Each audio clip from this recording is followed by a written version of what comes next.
What is up, everybody? How's it going? We are live and ready to go against the man himself, Dan. So debunk time begins.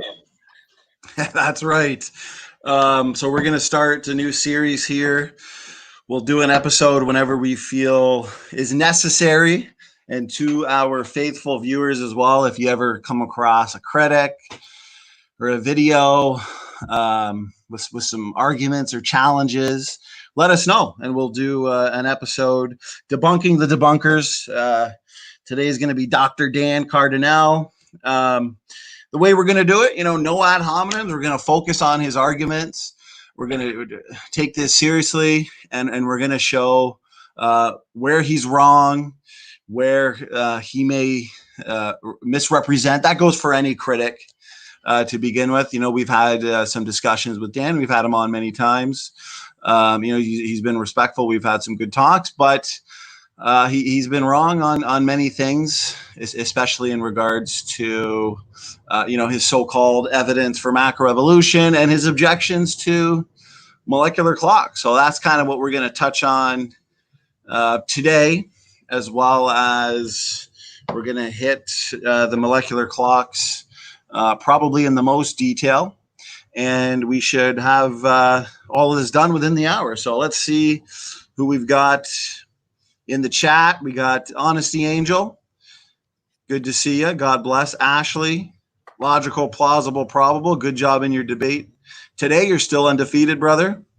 Mr. Caustic's Soda, Ford Hughes. Good to see everybody. This should be fun. Matt, how you doing today, brother? I'm doing good. This will be exciting because we haven't really I haven't been able to go live much, so this will be fun. Well, and the last time we did go live, I think roughly around this time too. For you and I, this is typically the best time because, with kids, it's not always easy. And then typically we go for an hour with these, hour and a half. And then for me, usually I got to start getting dinner ready for the kids. And when they get hungry, just like daddy, they start getting a little bit fussy, so in bad mood. So yeah, why don't we get right into it then? Maybe if you wanted to start with, we're going to go into the HIV example. We're going to go into the so-called study that demonstrates single cell to multicellular evolution. Kent pointed out that, maybe this is a colony and not just a single unit. And Dr. Dan pointed out that no, this isn't just a colony, for example. So Matt, what are your thoughts on that? And what are your thoughts on that specific paper he was using? On the HIV, you said? No, on the single cell to multi-cell evolution. We can start with the HIV one too if you want. It came to mind when he pulled up that paper, and Kent's response was, "Hey, is this anything more than just a colony?" Oh, right. Right. And Dr. Dan said no. He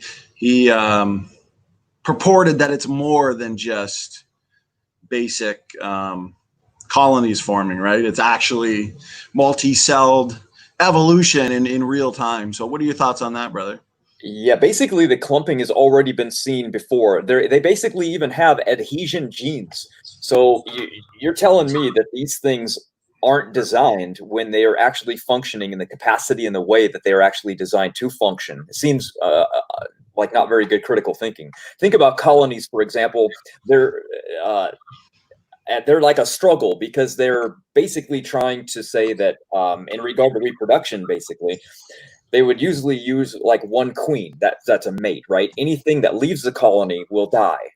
So basically, any cell that leaves a group would also suffer and have a disadvantage.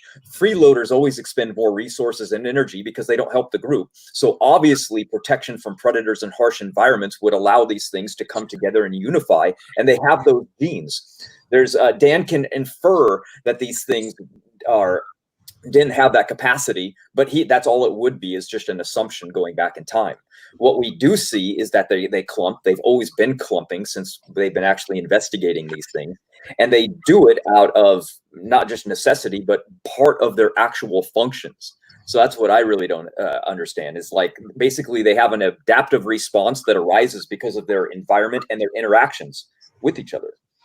So I like what Dr. Tompkins has to say on it too. He points out that in a previous study, the researchers had wisely noted that the ability of the algae to dynamically adapt to their size and clumping traits to their environment was evidence that they could track environmental changes and respond appropriately.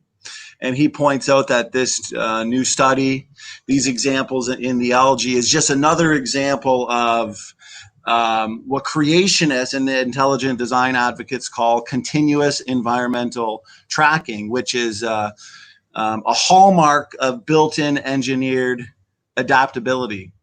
And even for the layman, it's kind of like we've made this analogy before, in the fact that humans themselves come together and form a colony, and each of them have differentiating jobs, specializations. No one person specializes in everything.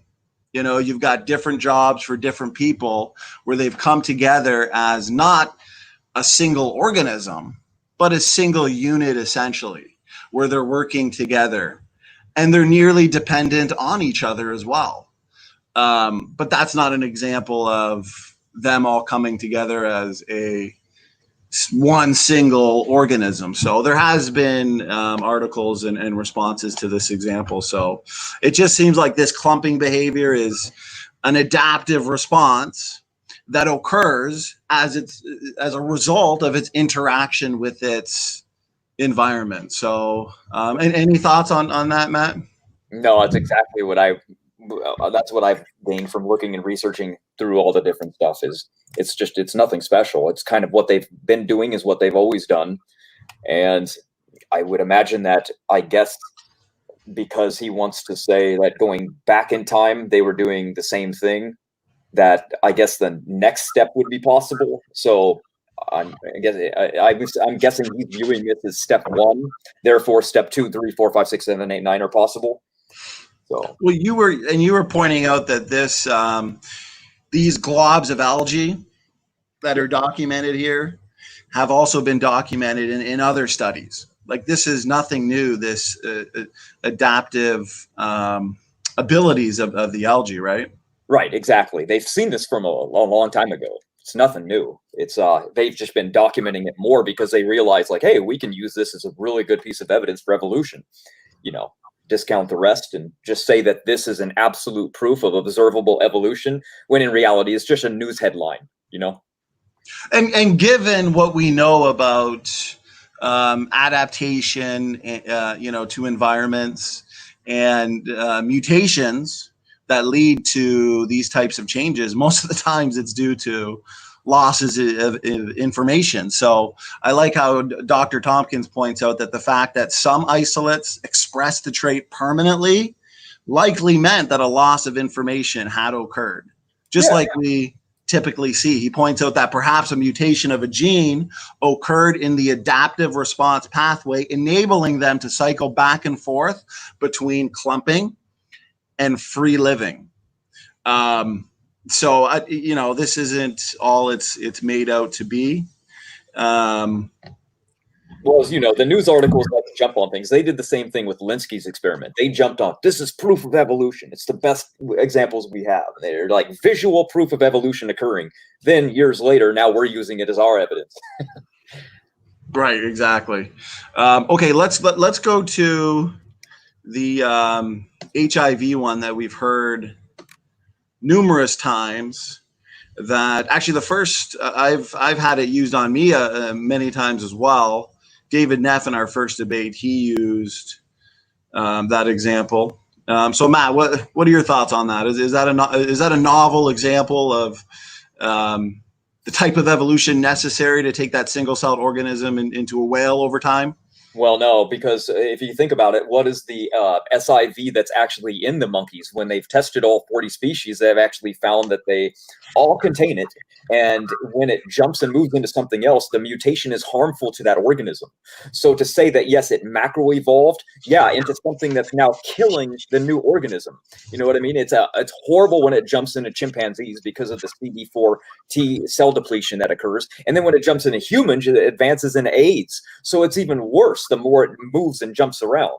So to say that this is proof of evolution when it's actually causing degradation in everything except for the original species that has it, that contains it, the monkey, then that's really actually bad evidence, because you would expect something like that, like they're saying, oh, it's just it'll add up into the system and it'll become an endogenous retrovirus eventually, and it'll be functionless dead junk left over, and then it'll be used as proof for evolution.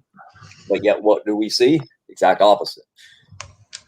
Well, and very good points, Matt. And here's the issue too, is they will often admit to this, that many of these changes, even their best examples, we know that a lot of them, and we'll talk about this in a bit, have been overturned and are now better understood as epigenetic regulation and adaptation. But when it comes to the changes that involve degradation of pre-existing information, they'll say, these mutations, beneficial mutations, they're oftentimes, yes, they're reductive, but they're environmentally specific, context dependent, right?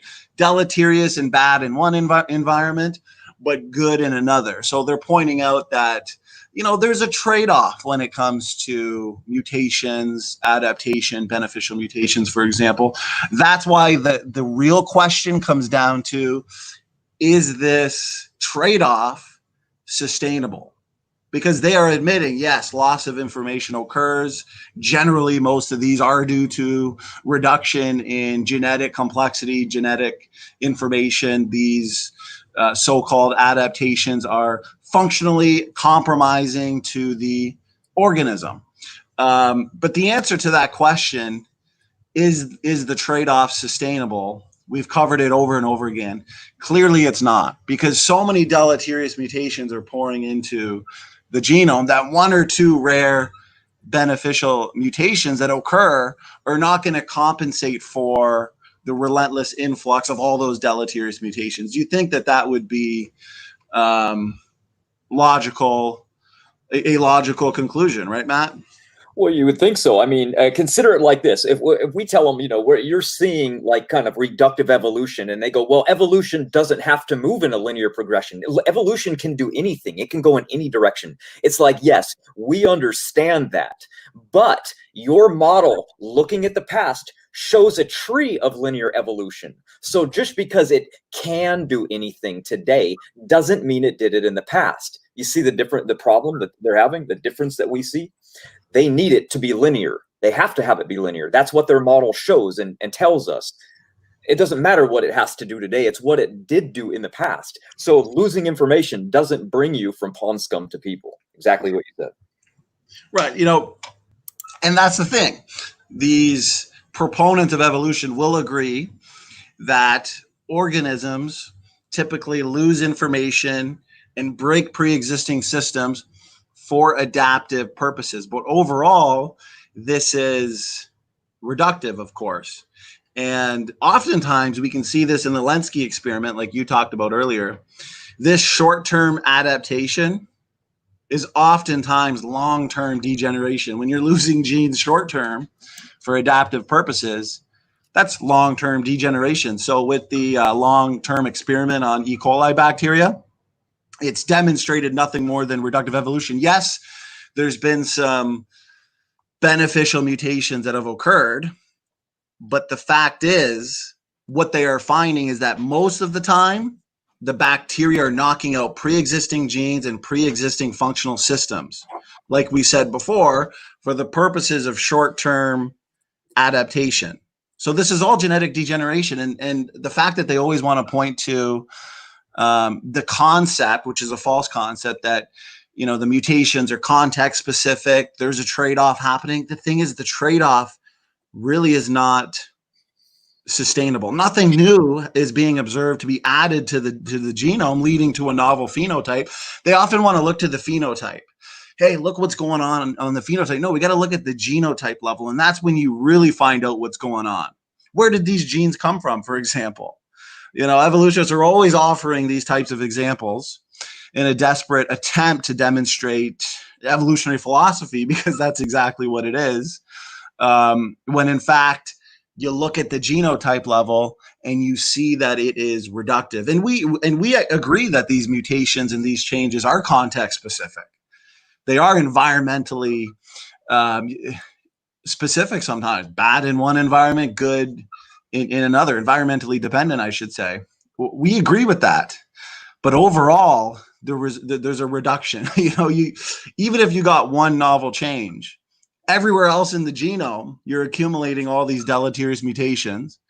You're losing massive amounts of functional information at massive amounts of nucleotide sites, and yet you're trying to make up for it by one single beneficial mutation, 1 out of a million. Like, yeah, one little mutation. Yeah. Right. And that's often why we always say, give it to them, you know, give them 2, give them 3. Those 2 or 3 are not going to counterbalance the accumulating damage. That's the fact. And an example too, I've used this example before. I like using analogy. So like, for the audience sake, let's pretend we wanted to make the dining room in our homes larger. And therefore we did this, and I did this recently actually in our new house, by knocking out the interior wall. Well, would we then say that we built the house by knocking down walls? You know, obviously not. So yeah, we got a bigger room by knocking out a pre-existing wall. This is not how we built the wall in the house. You know, this is exactly what our model would suggest. Hey, we started at the top. We've been going down ever since. This is all we've ever observed. What are your thoughts, Matt? Oh, exactly. I noticed that listening to the guy asking Jason the other day, he goes, "I like, show us like what your model is," and you give him an example, and he doesn't grasp what it is. It's kind of like, where do you really start almost sometimes, right? I mean, you can't just jump in with a guy who's a nurse and start talking, oh, it's a recombination and genetic drift and gene conversion with gene flow and epigenetics. Those are kind of like our model base. Theirs is more beneficial mutation, gene duplication, insertions, deletions. Those are their model. He would just sit there and be like, what are you even saying? So we like to show the most simplistic forms. We're talking about like, okay, beneficial mutations versus adaptation. That's like the simplest way of putting it. And that's how we like to try to explain it. We got to get more like Kent. He seems to really pull the audience. He seems to be the way that people want to hear something explained. So. Right. And that's why even with our example from the single to multi-cell, it's good to, I like using that analogy. It was Brother Redefined Living who made that point that, in a society, in a colony of groups of human beings, not one person specializes on everything. So yeah, oftentimes it would look like they're all dependent on each other, almost like this example that they point to. When in fact, it's probably due to a reduction in information, and it was the result of a predator. You know what I mean? Same thing if we had an invading country or we needed to come together to fight against the possible invasion of a foreign country. You know what I mean? You're going to come together as a colony, not as a single organism, and you're going to have different groups of people who specialize in different areas. And this is how they function. This is how they adapt, to their settings. And that's what we see in these algae, for example, or just colonies forming. And it's nothing but pre-programmed adaptive ability to respond to environments and then adapt. That's exactly what we would expect. That's forward thinking. We always point out that there's so much in our genome that screams out the necessity of a forward thinker to front load these organisms and their genomes with adaptive mechanisms. Natural selection works in the short term, not the long term. So how does evolution explain that, which requires forward thinking, redundant mechanisms, retrotransposons, for example, the epigenetic mechanisms. Epigenetics, evolutionists, when they say, oh, epigenetics, that's also consistent with evolution, right? Because everything's consistent with evolution. They are admitting that evolution has a mind. Do they not realize how ridiculous that is, Matt? Oh, I know. The sheer capacity for the body to work through the histones and the methylation chambers of everything that's going on, from simplistic little changes that gets inherited to the next generation, but without actually changing the genome, is incredible. I mean, epigenetics is amazing. You can pass on good things and you can pass on bad things. Matter of fact, fear is even passed on. Isn't that amazing? You can pass fear on for about 3 generations. Wasn't there an example that he was using that was a clear example of epigenetic adaptation? Actually, before you answer that, I wanted to point out too, we've been getting a lot of feedback in the Why Human Evolution is False book. One of the appendix is on epigenetics, and we go over all their so-called best examples of beneficial mutations, the ones that have been overturned and are now better understood as epigenetic regulation, for example. So that's a highly beneficial chapter for people to read, with the actual sources from the secular community as well, admitting to the fact that it's the methylation levels that can be altered, and this can result in markers and changes for adaptive purposes. So what are your thoughts on that? And wasn't there an example that was just clearly epigenetic adaptation, Matt? I am pretty sure it was the lactose one. The lactose one is used the most, but in reality, if you think about it, every mammal was born with the ability to digest milk. They have to, or else they would die. But after weaning, what happens is the genes are usually just flipped off, and you don't need milk anymore. But in certain places of the world, there's no food. You go to certain tribes in Africa, they drink blood, milk, and then they eat the cattle that they migrate and travel around with. So there's not much for them to consume. There's not an environment where they can eat anything from plants. So that gene better stay on. So that's exactly what happens. There's just the methylation changes because of they continue to drink milk, and therefore the gene stays active instead of turning off. So it was never a beneficial mutation that came on, and all of a sudden there's like, oh, there's this new ability to drink milk all of a sudden. And we never had that ability. It's like, what are you talking about? We always had the ability. It stayed on in some people based on their requirement to have it or death. That's it. Epigenetics. Well, we're finding millions of on and off switches in our genome, just waiting to respond to environmental stimuli, right? For adaptive purposes. What about the adaptations in the deep divers that supposedly they can hold their breath longer? Yeah, the Tibetans have one too, but the Bayou people have one. The Bayou one is the one, yeah. Yeah, the deep diving people. It's in the PDE10A gene. Basically, it's what happens is because they need to carry more oxygen, more hemoglobins going in the body, they have to be able to hold their breath longer, right? So simple, their spleen just enlarged. And the reason it enlarged is because it wanted to carry more iron, it wanted to carry more oxygen. So basically, the gene just stayed on that allows that to usually kick on. That's why they can stop doing it and that gene will switch off. If it was a mutation, it would constantly stay on. See, that's the thing about a mutation. You would inherit it forever, unless there was another mutation or it broke or something or it got lost. Or what would happen is if you had a mutation, let's say that you've got a mutation and you're lactose intolerant and you're forever lactose intolerant. Well, all of a sudden you start drinking milk and now all of a sudden you can drink it. That would be epigenetic. You didn't get a mutation that just randomly flips on and off. You would be stuck with whatever the mutation did. The same thing is occurring with these Tibetan people. They can move and it switches off. They move back, it switches on. Those are the switches in the gears we're talking about. Epigenetics is huge. Well, so it's just a prime example then of proponents and apologists of evolution just absolutely jumping the gun, where they're saying, hey, listen, this is a beneficial mutation that adds new, novel, and meaningful information to the genome. And Dr. Dan's in the chat.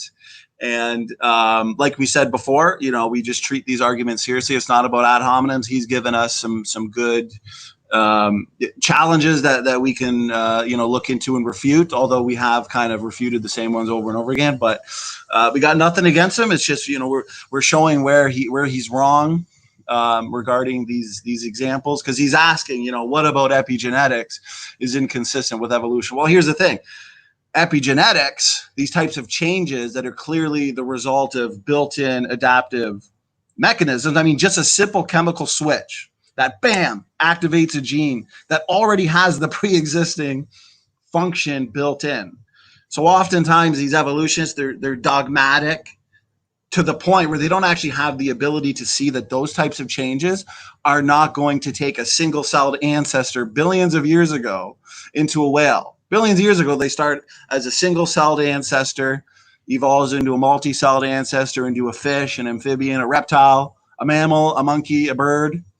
Man, for example, it's those uphill changes, those mechanisms that are built into the genomes of living organisms to respond and to adapt.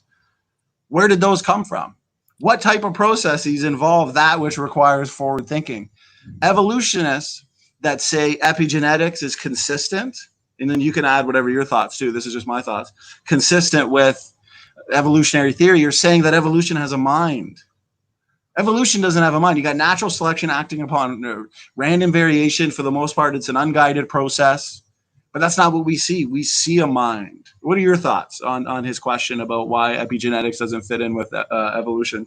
Well, because the body would naturally get rid of anything that's considered energy. ATP is required for certain things. So if you've got like all these dormant functions just sitting around waiting, but the body's still holding on to them and utilizing them for preference of the future, like, oh man, like the Bayou people, that they're enlarged spleens, for example. Did you know that when there's people that are non-diving that also have that epigenetic tag? So why would they if they don't have that, right? Why would that be in other people that aren't using it? Well, it's because they might use it one day. They might have it might also have another function.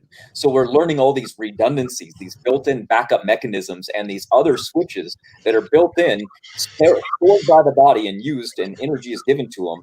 even though evolution would say that's useless. You get rid of things you don't want to use or you might not use. You're weeding it out because it's selection. It's only saving the best. And yet our system is full of things that it might not ever use one day. See? Right. Well, a lot of these, even the retrotransposons, the ALUs, for example, the redundancy, for the most part, if evolutionary theory was true and we've just been evolving and accumulating evolutionary leftovers, I mean, these supposedly non-functional sequences and DNA elements would be mutating to oblivion. But no, they're being preserved. They're being conserved by natural selection because they are important. They never expected this amount of conserved regions. They were shocked by it. It should have all just been a scrambled mess. And yet that's not the case. Dr. Dan in the chat's challenging the claim that the lactase example is possibly not epigenetic. What's that paper offhand? Differences in DNA methylation and functional expression in lactase persistent and non-persistent individuals. I think that's the one we have in that chapter where they suggest that it, there's a good chance that it really is epigenetic. What are your thoughts on that, Matt?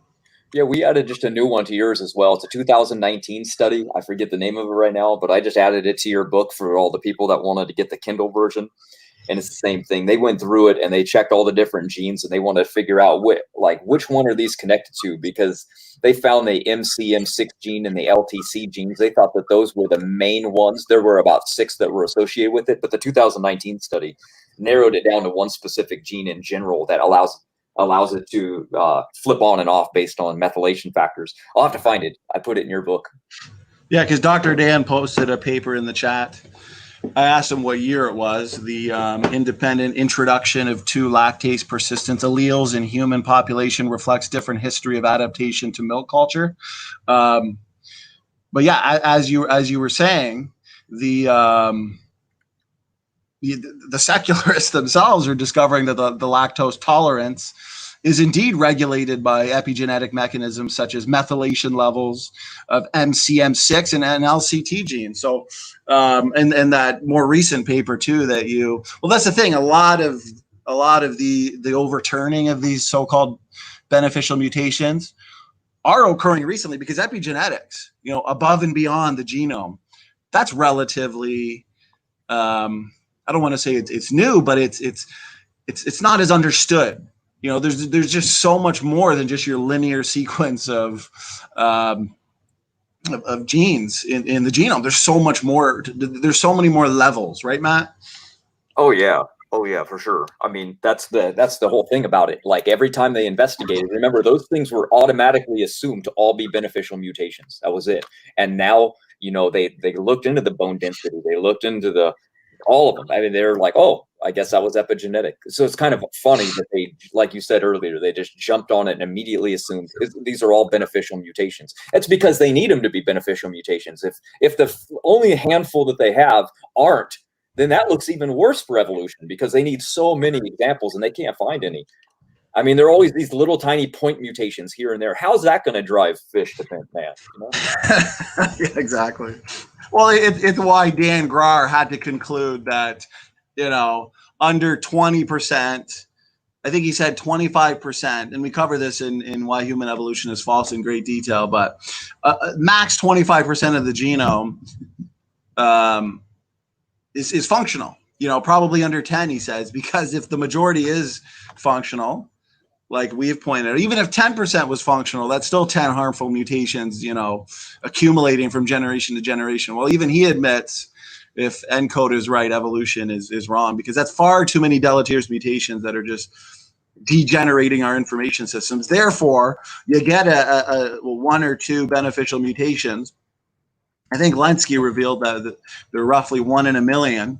I'd have to pull up that source to double check, but yeah, and the fact that the best beneficial mutations are either reductive, right? Sickle cell anemia, we know that has a significant impact, but it's due to a broken gene, broken protein. In the long run, it's not taking things forward, or general organismal adaptation via epigenetics.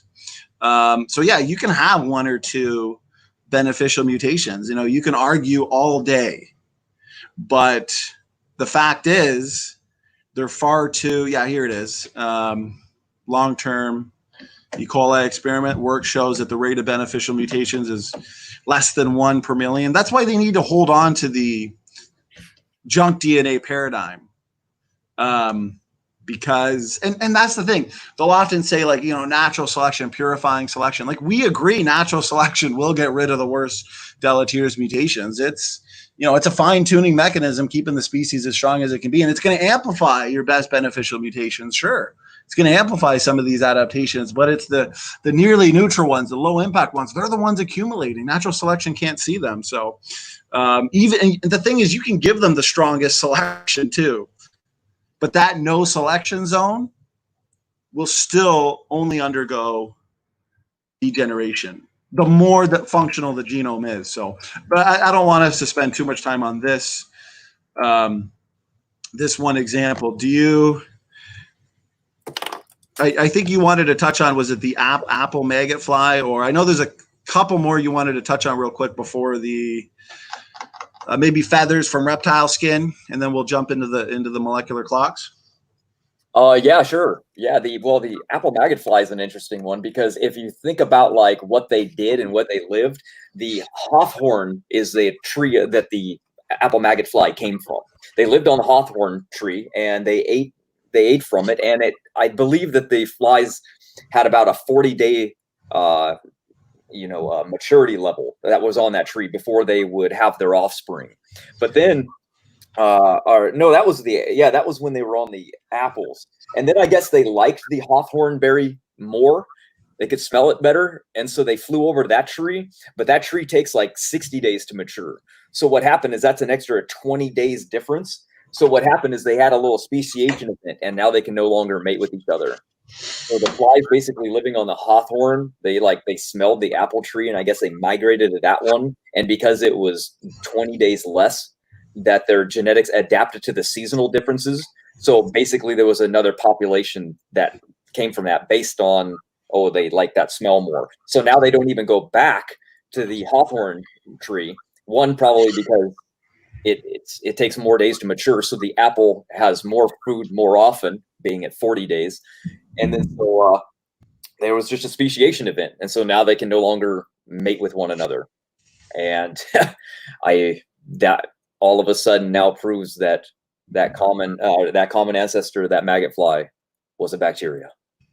And that's the thing. It's almost like after a year of arguing the specifics of, like, I remember I used to just argue almost for hours over certain examples, like the nodothenioid Arctic fish, for example, because they'll often point to gene duplications followed by neofunctionalization, which suggests that your duplicated gene will now mutate or change to have a different function, right? But it's the same thing, because gene duplications are generally deleterious. And I know the evolutionists hate the analogies, but to make it understandable, if I gave you a copy of a book that you already own, you have nothing novel. Now they want to say neofunctionalization. Let's start introducing typographical errors into the text of the second copy of the book you already own.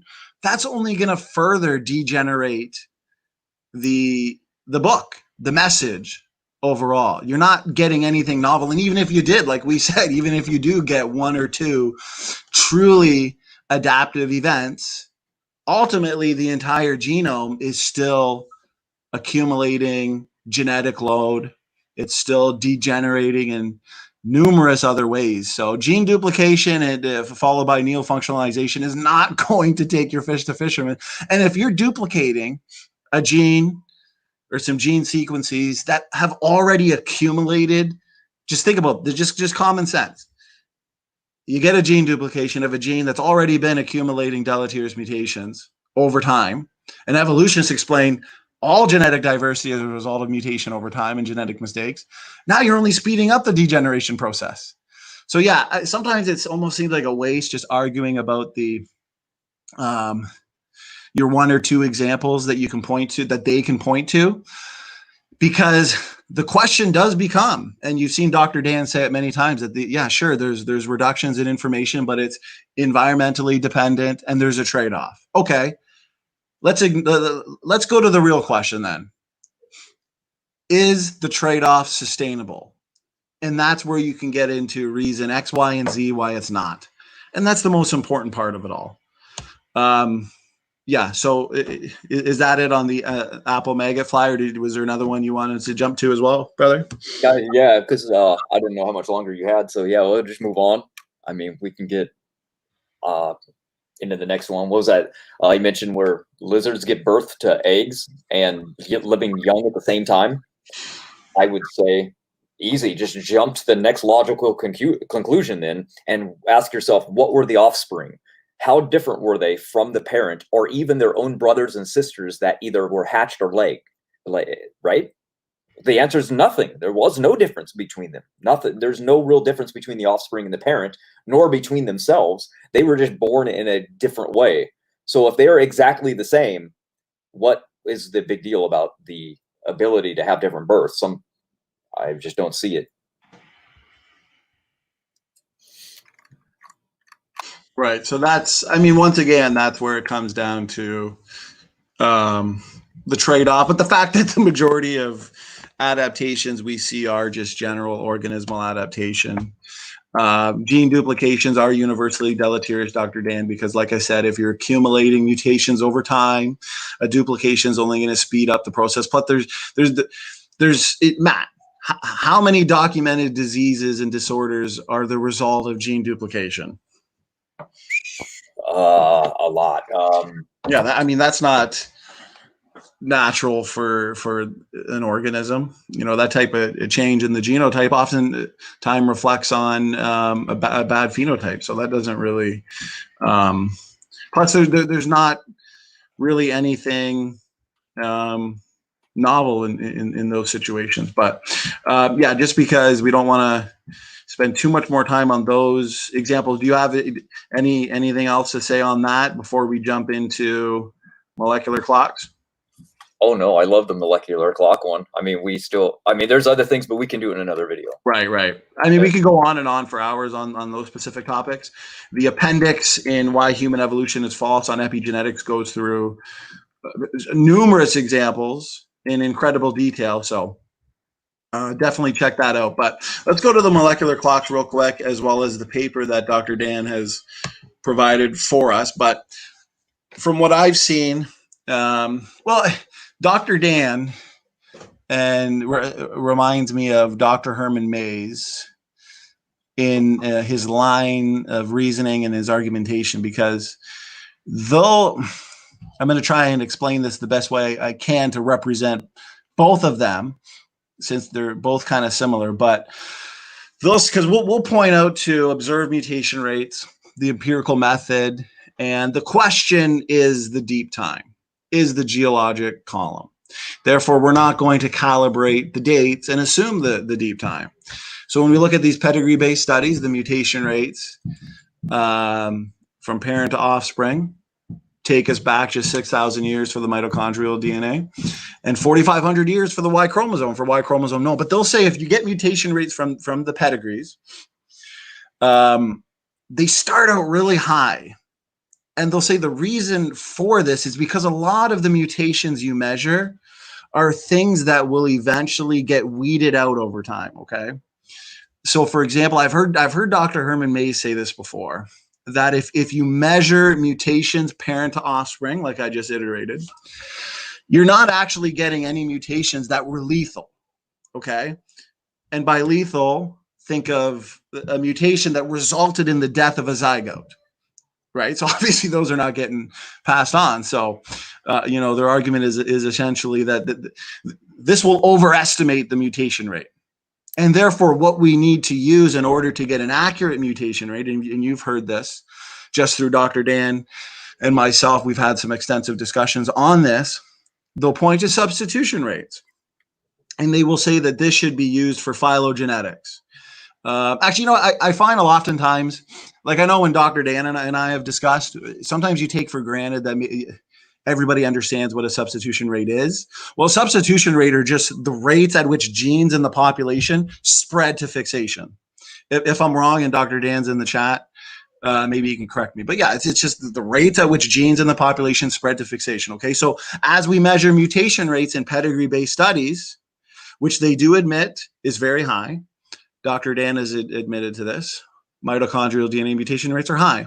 But many of these mutation rates, the mutations, I should say, are weeded out over time, which in turn evens it out in the long scale time of evolution. And apparently, what we get is it eventually equals a substitution rate. So essentially, all of that to say, Dr. Dan's argument would be that we overestimate mutation rates without measuring it accurately with substitutions. If Dr. Dan's in the audience and thinks that I misrepresented that, I am open to correction, but that is what I've kind of gathered their argument is. And I just say they because I've seen Dr. Dan and Dr. Mays, who I would say are probably two of the more informed. We've seen Aaron Ra try and argue this, and it's just sad. So at least these guys are bringing something forward. You know, Evo Grad, Dr. Dan, and Herman Mays. So what are your thoughts on that, Matt? Can we be confident with a germ cell line mutation rate? Can we be confident with the young dates for Eve and Noah? Go ahead. Oh, of course, because if they weren't accurate, then they wouldn't be being used in forensic analysis and being used since the 90s when they discovered how accurate the substitution rates and mutation rates actually were.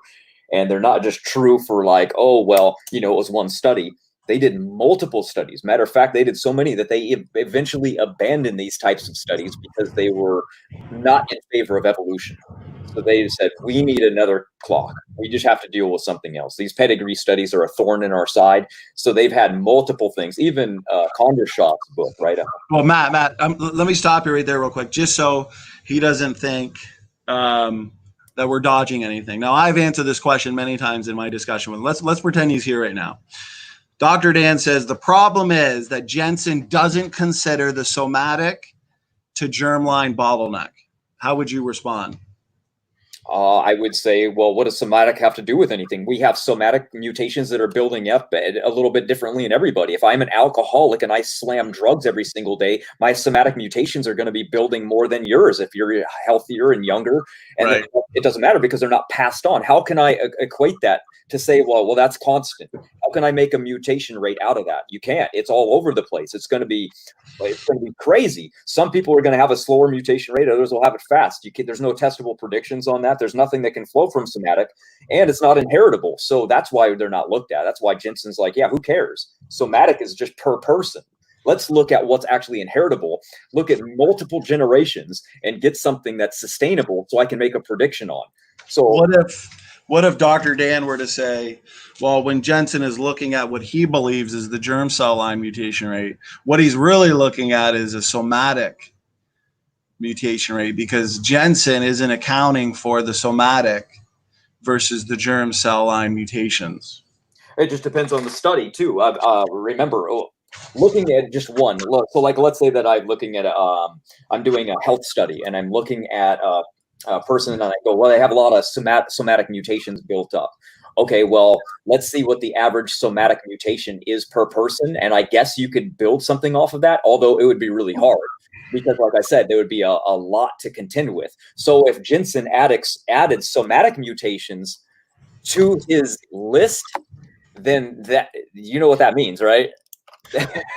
I'll tell you right now. It means that not only is the entire mitochondria mutation rate the same as the D loop region, which is the same as a CO1 fragment, but is the same as substitution rates, but it's also the same as every other 37 genes that are in the mitochondria. So now we have every single line of evidence pointing to the mutation rate being fast. That's good job, Jensen.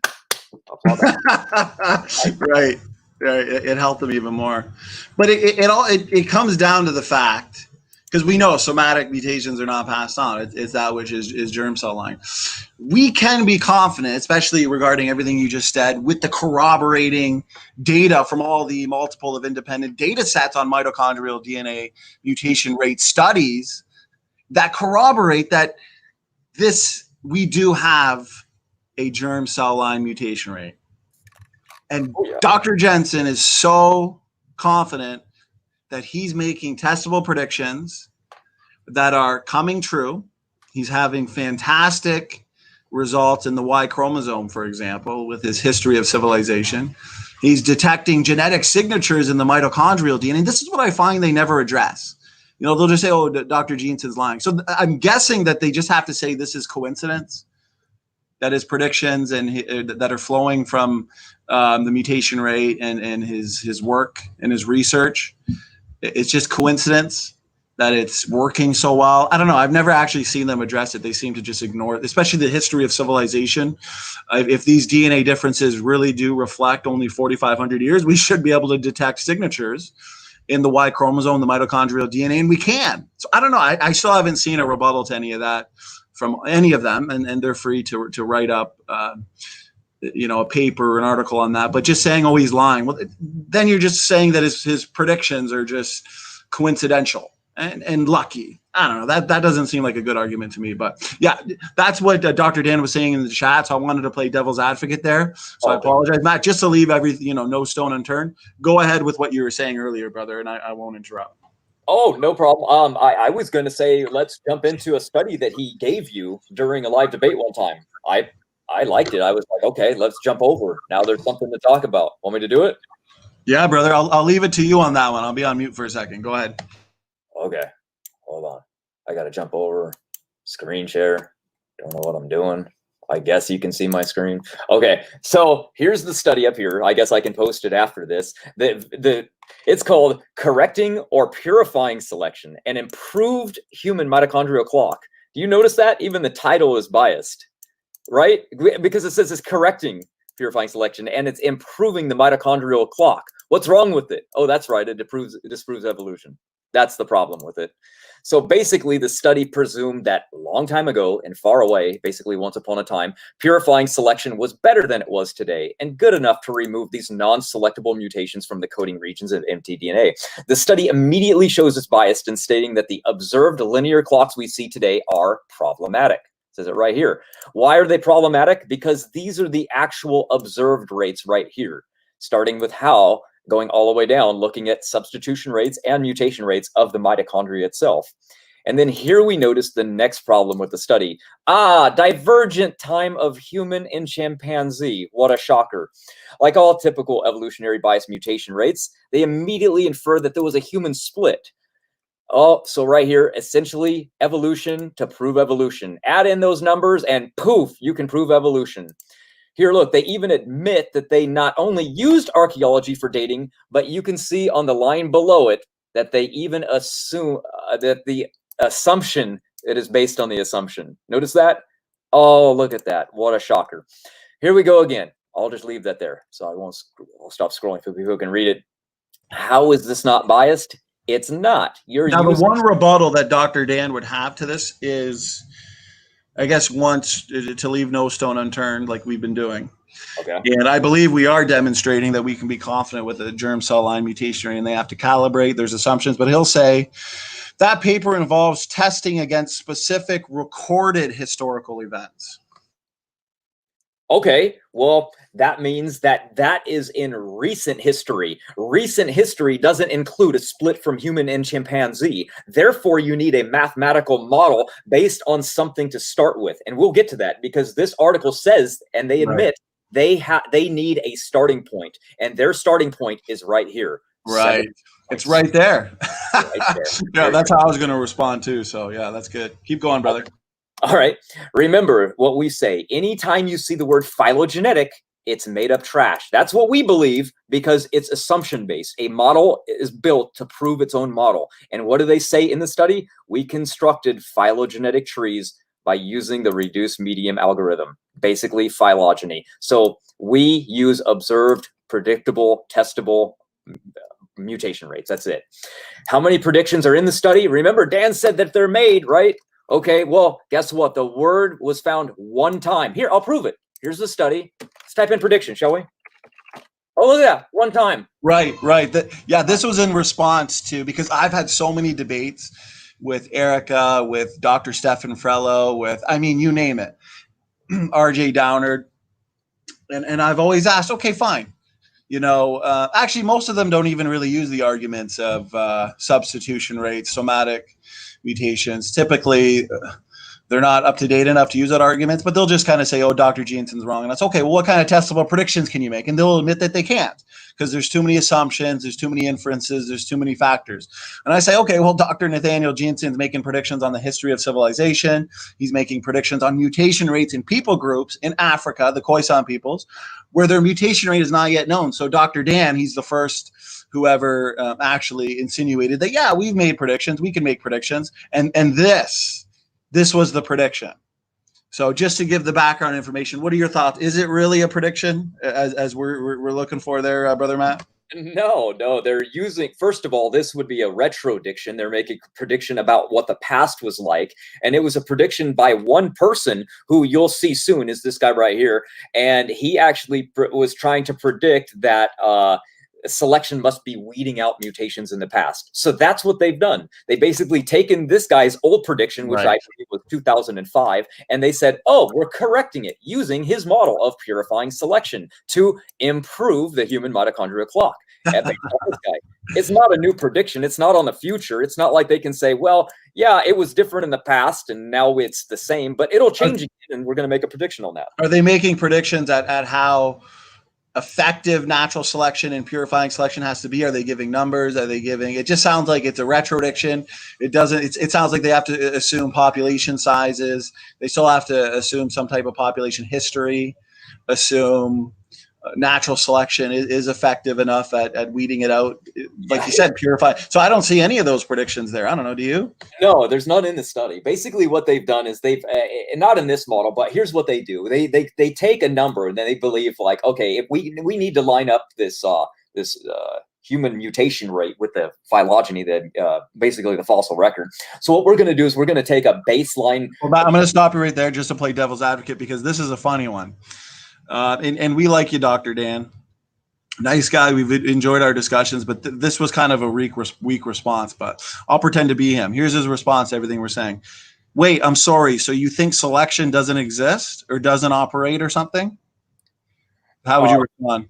Well, yeah, of course it does, but it only selects the most deleterious and harmful mutations to get out. So it leaves the rest, and that's what we're counting to make mutation rate clock. We're leaving the amount that is unselectable and that is building up, and that's the mutation rate that Kimura saw. Kimura saw it building up, and selection couldn't remove it. And we go, oh, well, how many is there? Oh, there's about an average of about 100. Okay, well, let's do the math. How often does that build up? And that's why we say, okay, natural selection did it, or they can look to substitution rates, or, they've got a number of explanations, or some will say that, time dependency, that it's slowed down in the past and then it's not quite as consistent as we think. Sure. Make the testable predictions that are future, not retrodictions like this. We agree natural selection works, but based on how fast the mitochondrial DNA is, Matt, we say this all the time. I said this to Gutsy Gibbon without like a real rebuttal. I said, there's no mutation rate slow enough, and there's no type of selection effective enough to account for deep time evolution regarding the mitochondrial DNA, regarding the Y chromosome. That's why testable predictions are so important. Nobody denies these things, but it's not going to help you.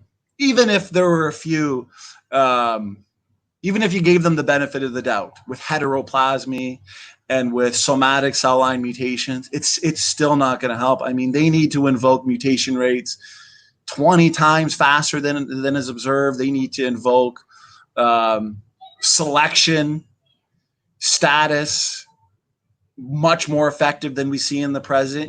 They can come up with any ad hoc rescue device they want, but if there's no testable predictions that flow from it, then it's pseudoscience. And they'll say, oh, Dr. Jensen's prediction, where's his paper on the Khoisan people? Okay, let's get the blood, let's get the DNA, let's find out if it's true. But guess what? they never comment on the fascinating results found in the Y chromosome regarding the history of civilization. They never comment on the genetic signatures found in the mitochondrial DNA. I've yet to see anything. I'm yet to see any response to that.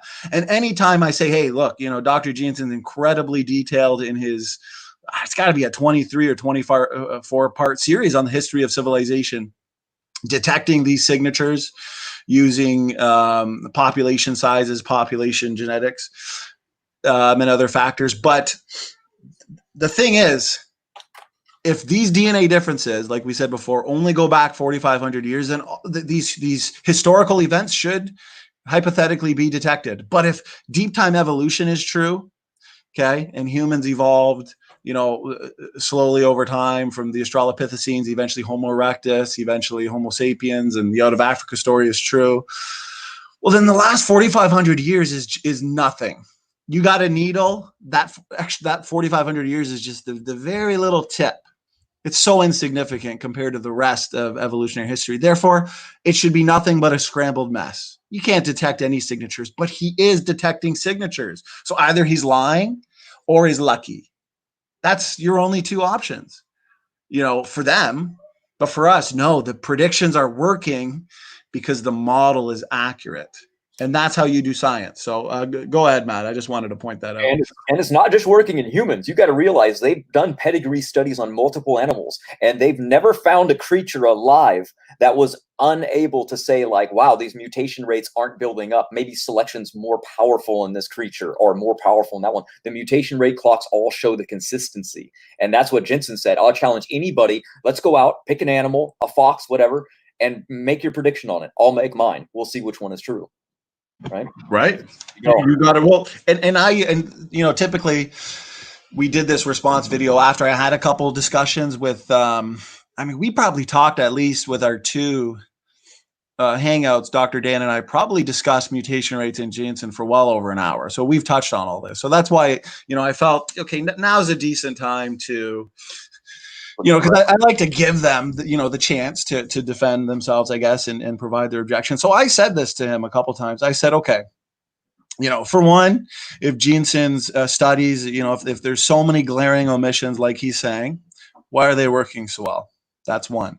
I also said to him, since Dr. Jensen has gone through multiple other species mutation rates, and the answer is always the same across multiple independent data sets, then he is safe to assume we're looking at germline. And I went over like the yeast and the fruit fly and whatever, I don't want to rehash everything. And, his response was insufficient because they all corroborate on each other. That's the thing, it's independent data sets that are corroborating on one key conclusion, and boom, testable predictions are flowing from it. So, go ahead, Matt. Continue, brother. Okay, we'll jump back into it before I get too sidetracked, because every time you say something, I'm like, oh yeah, we could talk about mutation rate saturation of mitochondria or something, and guess what? It hasn't reached it. So why would that be true? If deep time evolution is true, there's a saturation limit that jumps right in there. Even rational mind was like, yeah, I guess that should have happened, and then he just moved on. Anyway, here we go. I've said, notice that nothing in the study was proven or even remotely verified. It was alluded to and considered likely at best. You can see their wording. Notice the language, most plausible, meaning without evidence. These people cannot read between the lines. They like you say, they hope, they dream, and they imagine, but that's what they do. Here we go. No predictions were made at all in the study. Basically, they formulated a new way to manipulate mutation rates and to fix the timeline to their myth, and then said it matched an older prediction of the past by Kavilicid, I can't pronounce it, in 2005. He's the one that said he believed that because deep time was true, selection must have removed mutations in the past, but probably not today. Oh, what a surprise there. Who's heard that before? Therefore, the observed clocks can be undermined. See what he's doing? It doesn't line up with evolution, and therefore it must be wrong. So there has to be some explanation for it. So they use this guy to invoke that. It's the typical ad hoc rescue device we often get. Here's the real question for them. That's what I posed earlier. Why do all of these things show that? So the pathetic rescue device is that, well, maybe it was different in the past, which undermines the rest of their model, because if everything else is consistent in the past, then how could they say that this was different in the past? You can't use that as a rescuing device. Anyway, what made them say it was likely that purifying selection removed near mutual mutations, which clocks are built off of? Even the study admits it. Look, what they say: the virtual linear relationship between the accumulation of synonymous mutations and the control region mutations suggests that the control region cannot be greatly affected by purifying selection. So they say it can't be weeded out by purifying selection because it's not affected by it. Why is it not affected by it? Because it can't see it. It's that simple. Interesting, is it not, that mutation accumulation is hardly affected at all by purifying selection? Just like this. Sorry, I wasn't here reading. So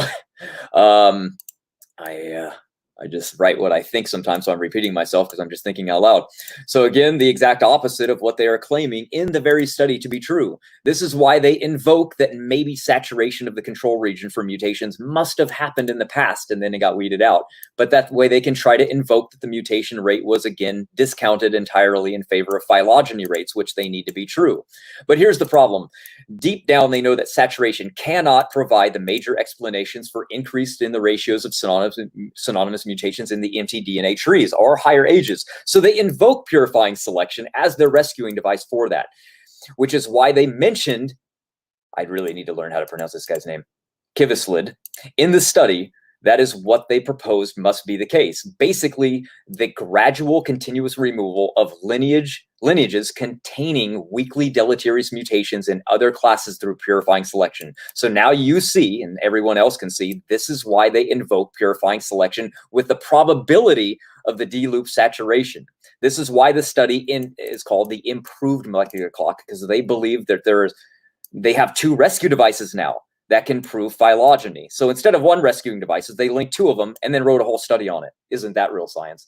Anyway, the study admits, because we do not know how far back in time the tree ceases to be effective under selection, these weak deleterious mutations will be a proportion of the overall diversity, despite becoming progressively more negligible moving further back in the tree. So again, they add the human Neanderthal split as an assumption. Here they state it.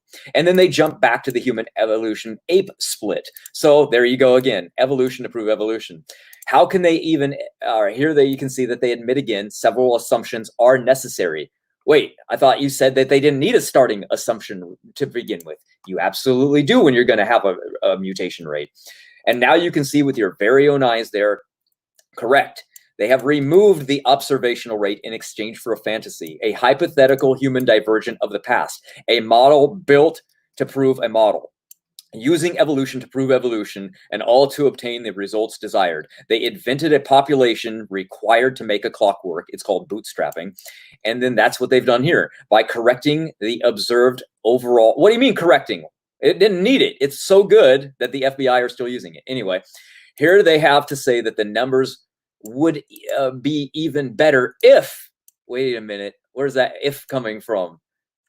See, the study spends the majority of its time looking at branches of macro haplogroups, the M, N, and R, which again, Neanderthal in date.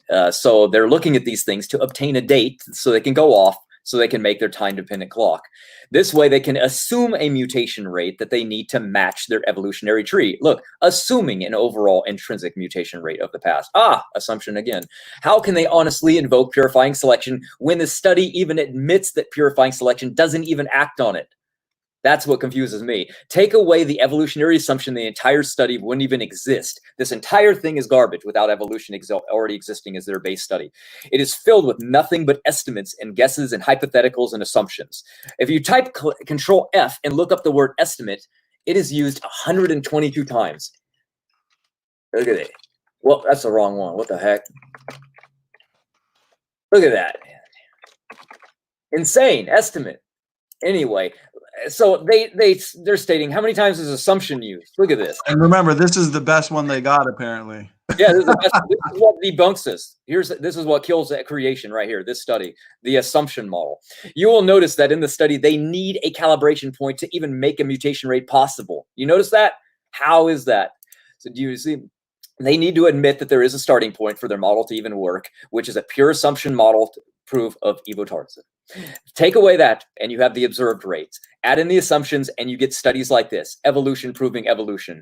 Anything can be done when you use a theory to prove its own theory. What does it say? Look, if it doesn't say at all, I don't know. Implications of the finding of the mutation rate is approximately consistent with lower ages in that some of the issues that have arisen concerning deep time dependency of the control region of molecular clocks are likely caused by problematic data sets suggested by an evolutionist. What a shocker. So the evidence doesn't line up to evolution, so therefore it's problematic and wrong. Nice. So that's wrong because it is correct. It's in correcting data to interpret is what's going on. It's summed up with Dan cannot see because he doesn't want to believe it. And when we go right here, we see when the recalibration of the clock by accounting for the effects of deep time. What? Deep time? Oh, you don't account for deep time? You don't make the clock? What a shocker again. Man, this study really admitting a lot about itself, isn't it? The very thing he is saying the study does not do, the very study says it does do. And it says it makes assumptions over and over again. He says that it makes predictions. It does not. He says it solves the riddles of mutations for building up. It does not. It gives rescue devices. But the study in no way does anything more than answer the riddle of what Kondrashov has been after the entire time, invoking assumptions.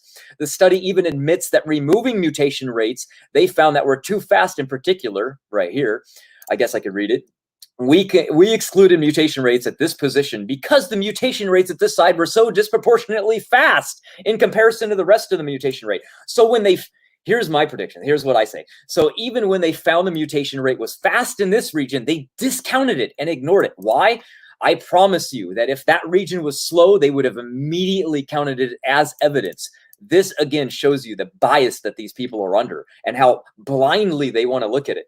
So the study is ripe with biased evolutionary assumptions, and it stands out like a sore thumb. How can any honest person that's open-minded look and read these things and have another and know that there's another perspective like ours, and then recognize that oh man, like, okay, well, I know that there's another view I can look at, but I'm not going to look at it at all because all I see is evolution is true. So the motives behind Dan are that evolution is true. It seems like either he's so indoctrinated that he can't see it, and he only sees through the lens of evolution, and he can't comprehend that our model is actually what it's trying to say. But he's like Erica and Aaron Raw. That's what I think. I think that he doesn't even want to see it. I think that he can't even see it because if no, he can't. Well, because he's using the same arguments in the chat that he's used before that we've already responded to. So, and yeah, keep going. Yeah, keep going, brother.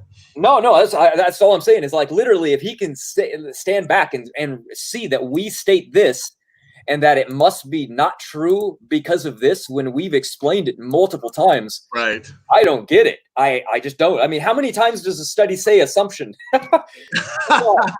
Exactly. And where's the future novel prediction that we were asking for? I don't see it. I see assumptions, conjecture, storyboard, as Brother Neff always points out, storyboard. And Neff, great paper, the Y chromosome.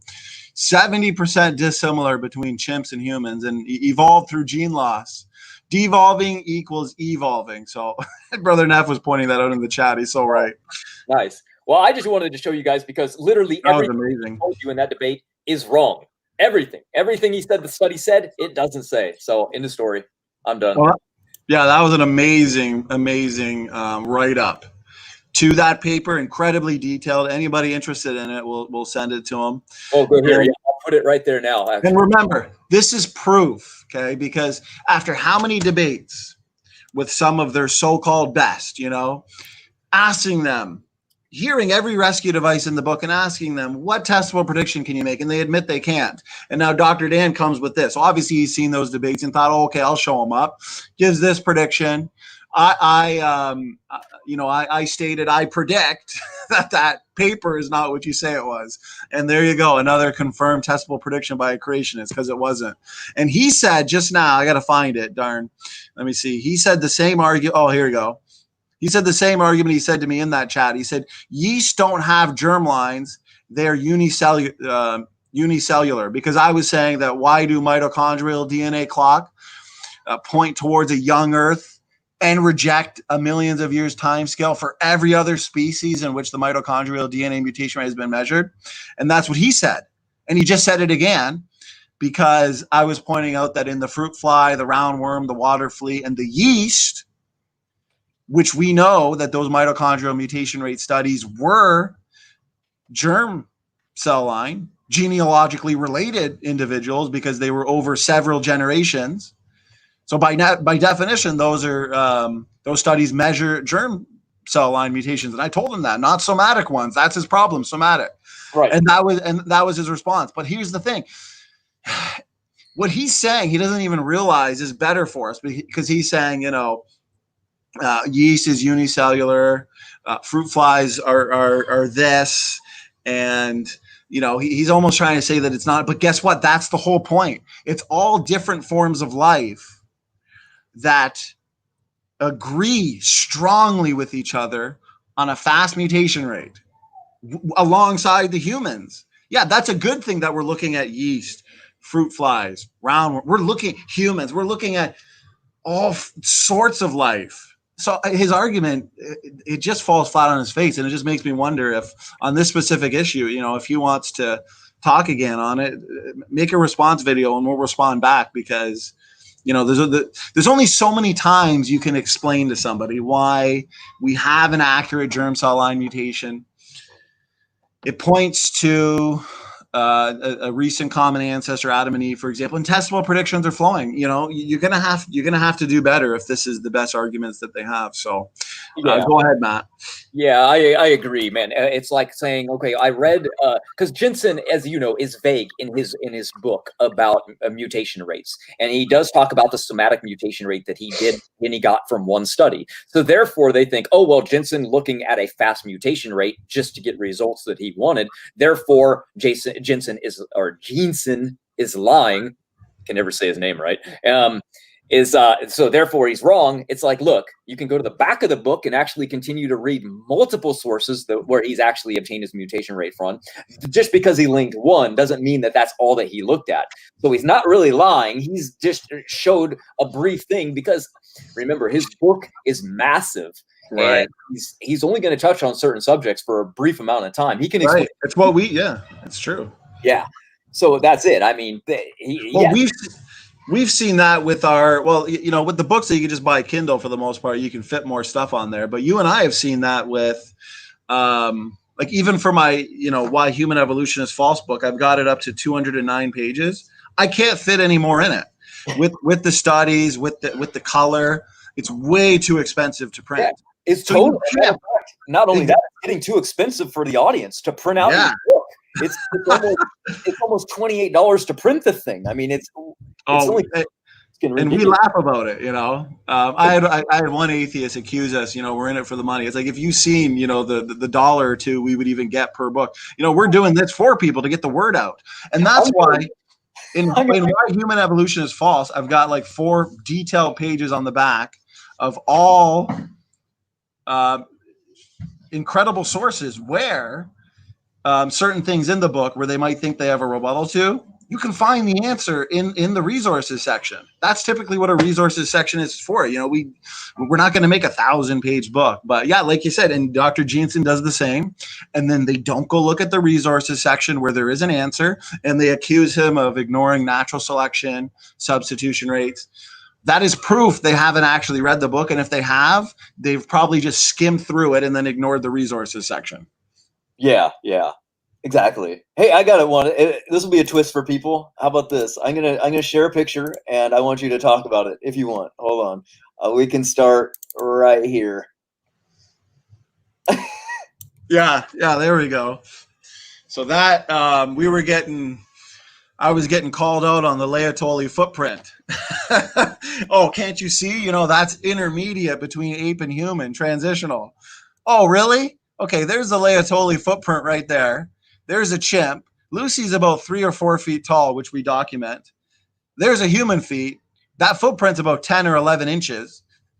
Notice how perfectly it fits in there. Now, and you can even see the paleo experts themselves saying it looks exactly like an anatomically modern human footprint. If this footprint was found in layers younger, we would have concluded it was a human.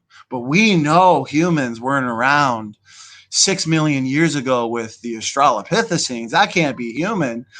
Do you not see how circular? It's the same thing with the orphan genes, the endogenous retroviruses. It's a circular argument because they're saying it's not a human footprint. Oh, why? It looks exactly like a human footprint.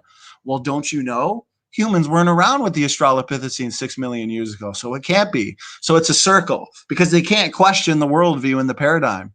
No, you need to question the worldview. Maybe we didn't evolve from Australopithecines over millions of years. Maybe humans have always lived alongside the Australopithecines, given the bones, the clear bones of the Homo genus that we find in the same layers with them, the footprints we find. It's even been suggested by the paleo experts themselves that we humans, the Homo genus, have eaten robust Australopithecines, eaten our ancestors. You know, so it's sad. Like these are the types. So you watch once like Guts at Gibbon and Speed of Sound and well, everything we just refuted here from Dr. Cardinale. These will be his arguments he puts forth with the stuff we have in the book. So, you know, we've already refuted it here. These are the types of arguments you're going to see with the when they start putting out their stuff that, you know, that right there, that footprint, 10 inches, you know, that's more similar to that chimp footprint. Like that's just how sad it is. Or they'll point out to certain features in Homo naledi, floresiensis, for example. There's a new one that came out as well. Where they're all the same. These species were found in extreme isolation. They all developed the same certain unique features, the small stature, the small brains, the curved fingers, the toes. They'll say those are all primitive, you know, standing in raw mat. They're ignoring those. No, we're not.